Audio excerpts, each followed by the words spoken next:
नाशिकमधून मोठी बातमी हाती आली आहे. नाशिकमध्ये घराचं बांधकाम करताना भिंत कोसळल्याची घटना घडली आहे.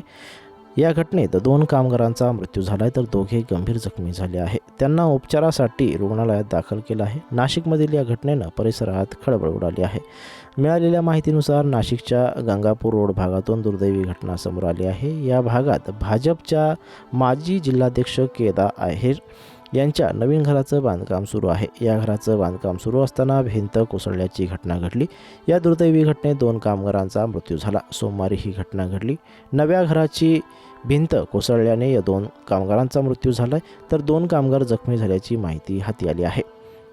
ही दुर्घटना घडल्यानंतर जखमींना रुग्णालयात उपचारासाठी दाखल करण्यात आलं आहे. डॉक्टरांकडून तातडीने जखमींवर उपचार सुरू करण्यात आले आहेत. गंगापूर रोड भागातील या घटनेनंतर पोलीस घटनास्थळी पोहोचले आहेत. त्यांनी या घटनेचा तपास सुरू केला आहे. नाशिकच्या गंगापूर रोड येथील सावरकर येथे भिंत कोसळून दोघांचा मृत्यू झाला, तर या घटनेत दोघे गंभीर जखमी आहेत.